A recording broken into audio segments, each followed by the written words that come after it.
53 yang mulia. Tapi sudah sampaikan di BAP ahli 337 yang mulia bahwa yang memang krusial adalah yang kami setelkan di tayang. Cuman 2 ini saja. Betul, 3 dengan yang di Duren 3 yang mulia. 3 dengan Duren 3. Enggak, yang khusus rumah saguling. Hanya 2 yang mulia. Ada 2. Sudah saja. Pada saat itu saudara menerima hanya berupa rekaman saja atau termasuk DVR-nya? Flash disk saja yang mulia. Oh, hanya flash disk saja. Tidak ada DVR-nya yang mulia. Saudara menerima dari? Penyidik Polda Metro Jaya yang mulia. Penyidik Polda Metro Jaya. Betul. Kan itu ada CCTV di lantai berikutnya, lantai 2 dan lantai 3. Saudara tidak mendapatkan rekamannya? Tidak yang mulia, karena kami di laboratorium forensik semua barang bukti dikirim dari penyidik yang mulia. Ya, penyidik pada saat itu saudara mendapatkan kapan? Untuk rekaman ini yang mulia, kami baca kembali. Tanggal 24 Juli yang mulia. 24 Juli. Betul yang mulia.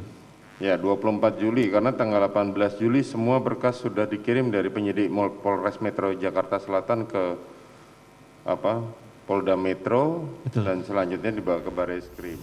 Bang Roni, kalau kita dengarkan tadi narasinya adalah ahli saja itu hanya menerima menerima video rekaman CCTV itu pakai flash disk. Menurut Anda, ini seharusnya bagaimana bukti petunjuk CCTV ini direkonstruksi untuk bisa mengurai sebenarnya siapa berperan apa sehingga kemudian kita tahu nanti dia punya tanggung jawab apa atau dimintai pertanggungjawaban apa?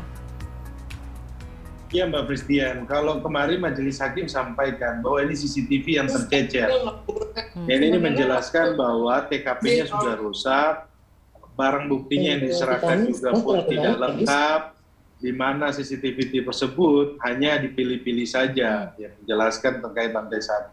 Tetapi begini loh, terkait juga CCTV yang di depan rumah Duren 3, dari awal saya sudah sampaikan kualitas saksi mana yang harus kita percaya dalam hal ini. Ketika saudara Ferdy Sambo menyampaikan bahwa dia benar, tetapi pertanyaannya kenapa barang bukti harus dirusak, CCTV harus dirusak, TKP harus dirusak. Tetapi dalam hal ini Richard Eliezer dia menyampaikan semuanya kan sesuai dengan fakta. Peristiwa pidananya menjadi peristiwa pidana yang utuh. Nah, terkait dengan CCTV ini, juga pun yang terkait yang di depan rumah Duren 3 pun nggak jelas, gitu loh. Terkait dengan CCTV juga pun yang di Saguling ini juga pun dipilih-pilih mana yang bisa menguntungkan, mana yang tidak bisa menguntungkan. Tetapi kami berdasarkan fakta dan di dalam BAP Kuat Maruf menjelaskan bahwa dia naik ke lantai 3 bersama Ricky Rizal lewat tengah-tengah. Pertanyaannya kenapa tidak ada CCTV yang ke lantai 3 gitu loh, tengah-tengah. Berarti kan dipilih-pilih CCTV yang diserahkan kepada sama penyidik. Ya, di muka sidang ya, iya, kemudian dari forensik sampaikan kan ini, ya jadi, tapi beginilah Mbak Pristian, buat kami sudah tidak kaget lagi ketika mereka mencoba untuk menyudutkan Richard Eliezer. Dari awal kan kita sudah sampaikan, saksi mana yang perlu kita percaya. Perlu diingat bahwa Richard Eliezer inilah saksi yang membuka kotak Pandora. Ini Majelis Hakim loh yang ngomong, bahwa ketika dia menyampaikan kemudian diikuti dengan alat bukti yang lainnya, dan terungkaplah kasus ini. Gitu. Ya. Jadi kita tidak mau terjebak lagi dalam diksi-diksi kata yang menyudutkan Richard Eliezer. Buat kami sekarang kami mau fokus adalah bagaimana klien kami mendapatkan keadilan. Terus dalam proses persidangan ini semua berjalan transparan, tidak ternodai dengan oknum-oknum. Kemudian kami percaya bahwa proses penegakan hukum ini berkeadilan untuk klien kami. Itu aja Mbak Pristia. Saya minta pendapat Pak Suparji. Pak Suparji, menurut Anda dari konstruksi dan juga ahli saksi dan alat bukti lain yang coba dihadirkan oleh jaksa ke muka sidang, apakah itu masih paralel, masih sejalan dengan ada 2 dakwaan, pembunuhan berencana dan juga obstruction of justice sebenarnya yang didakwakan kepada Ferdy Sambo? Masih sesuai, termasuk tadi poin yang disampaikan oleh Bang Roni bahwa CCTV aja itu nggak dibuka secara menyeluruh, tapi dipotong-potong sehingga kemudian agak susah untuk melihatnya dalam kacamata yang lebih luas. Ya betul, memang alat bukti elektronik pasal 6 itu mengatakan dapat dianggap sah seandainya bisa dapat diakses, dapat ditampilkan dan dapat dijamin keutuhannya serta dapat dipertanggungjawabkan. Jadi ada frase dapat dijamin keutuhannya. Maka ketika ini adalah sepotong-potong, maka diragukan keabsahannya atau tidak-tidaknya tidak memenuhi unsur pasal 6 Undang-Undang ITE tadi itu. Mestinya disitulah salah satu unsur yang kemudian bisa mencermati tentang alat bukti elektronik CCTV tadi itu.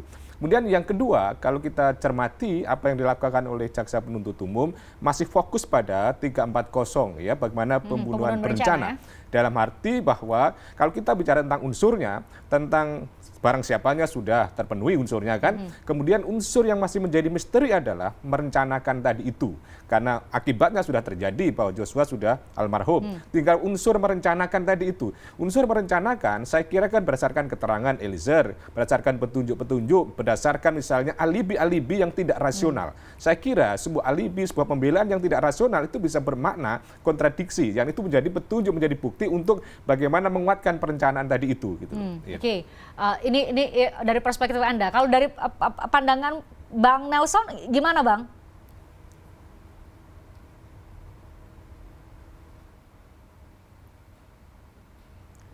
Bang Nelson mungkin bisa dibantu untuk di-unmute di device Bang Nelson, supaya kami bisa mendengar suara. Oke, sudah. Nah, sudah terdengar. Kita bicara perspektif dulu ini. Kita harus lihat kausalitas sebab akibatnya ya. Nah, kembali kita bincang-bincang bagaimana meringankan hukuman kawan itu. Banyak hal yang harus kita ikuti. Ya. Seorang terdakwa hakim sudah menilai mana yang ringan, mana yang berat. Ini udah berputar-putar ini, kayak kasih. Yang meringankan. Yang kedua, dia ini alat penegak hukum lebih dari 25 tahun. Jadi apa lagi yang harus kita inikan? Ketiga, pasar senjata, pasar membunuh orang, penggunaan tadi perencanaan itu bukan hanya pas di lift itu aja. Dari awal, mari kita flashback tanggal 8, tanggal 4, tanggal berapa lagi itu sampai Agustus, itu dilihat dong secara keseluruhan pasal-pasal tadi. Baru pasal 186 ITE tadi apa saja alat bukti, dokumen, sudah sama tersangka terdakwa. BAP itu jangan dihilangkan lah begitu aja. Sudah banyak sekali menyampaikan kawan-kawan sampai ada bertangis-tangisan itu perwira-perwira menengah menyesal sekali. Dan beliau sudah ada pengakuan minta maaf berkali-kali. Dia memberikan satu produk mengecewakan sama keluarga besar di kepolisian tadi. Nah ini dia, barang siapa sengaja. Nah ini udah sengaja semua, kalau hanya kembali tadi gloves hilang dipakai, itu perawat, dokter mau membedah mau apa itu gampang hal itu ya. Jangan pasal ini yang apa, yang diterjemahkan dengan minor tersebut, majornya. Tadi Apa udah saya majornya? ulangi ya. Banyak sekali sampai 103 itu. Buka satu-satu BAP itu, siapa ngerjakan apa. Satu-satu, apa peranan terdakwa utama ini ya, dader paling utama, baru dilengkapi oleh dader medepelihten, yang pendamping pembantu, dan tentunya sinkron nggak dengan kenyataan yang ada. Nah, ini jangan dibalik-balikkan, diputar-putarkan, diikuti. Ya. Coba dibuka, kami sampaikan laporan pertama kami. Oke, ya. Pak Suparji, dalam konstruksi hukum yang nanti akan menjadi amar pertimbangan hakim untuk bisa memberikan putusan, apakah tadi seperti yang disampaikan ini juga jadi pencerahan buat publik. Jadi dari beberapa terdakwa nanti hakim akan mengkonstruksi, ini perannya ini maka pertanggungjawaban pidananya segini. Artinya termasuk juga besaran atau lamanya masa hukuman kalau memang harus dipenjara. Seperti itu? Ya, tentunya itu akan berkonsekuensi pada pertanggungjawaban pidananya. Perbuatan akan dipertimbangkan. Dan pada umumnya adalah siapa yang menyuruh itulah yang kemudian akan mendapatkan porsi paling berat dibandingkan kemudian pelaku, apalagi pelaku itu dikualifikasi sebagai korban karena tidak bisa mengelak dari perintah-perintah atasan yang berarti adalah ada relasi kuasa. Maka meskipun pelaku tapi berada dalam tekanan tentunya akan mendapatkan sebuah keringanan. Nah pada sisi yang lain apalagi dia berperan membuka kotak Pandora sebagai JC, maka tentunya akan dipertimbangkan untuk keringanan dibandingkan yang menyuruh melakukan tadi itu.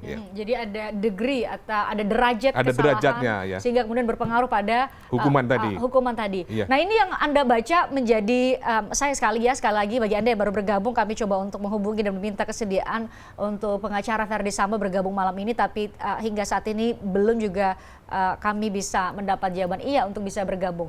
Apakah itu juga menjadi coba di apa ya, dilakukan terbaca betul kayak coba dilakukan oleh strategi pembelaan yang coba dilakukan oleh tim pengacara Verdi Sambo dengan mencoba mengurangi peran dari seorang Verdi Sambo supaya juga harapannya semakin kecil, semakin ringan hukumannya. Saya kira sudah TSM ya, terstruktur, sistematis dan masif upaya bagaimana dia membebaskan, kemudian melepaskan, atau paling tidak adalah meringankan. Itu tidak dilakukan, dan itu adalah kewajiban memang untuk itu. Tetapi kemudian kan rasionalitas yang akan bicara. Bagaimana dia berusaha, bahwa ini adalah sebuah reaksi karena sebuah tindakan pelecehan seksual, kemudian ini adalah tidak ada perintah untuk membunuh atau menembak, tapi hanya sekedar hajar, dia tidak melakukan, dia tidak pakai sarung tangan. Ini adalah upaya-upaya untuk kemudian meringankan apa yang dilakukan oleh terdakwanya. Tapi tentunya itu akan kemudian dibantah dengan alat bukti yang lain. Gitu. Karena ada satu bukti bukan ya, karena harus ada didukung dengan alat bukti yang lain. Saksi satu bersesuaian dengan saksi yang lain, alat bukti satu bersesuaian dengan alat bukti yang lain. Itu bukti petunjuk juga bersesuaian dengan bukti petunjuk lain atau jenis alat bukti yang lain.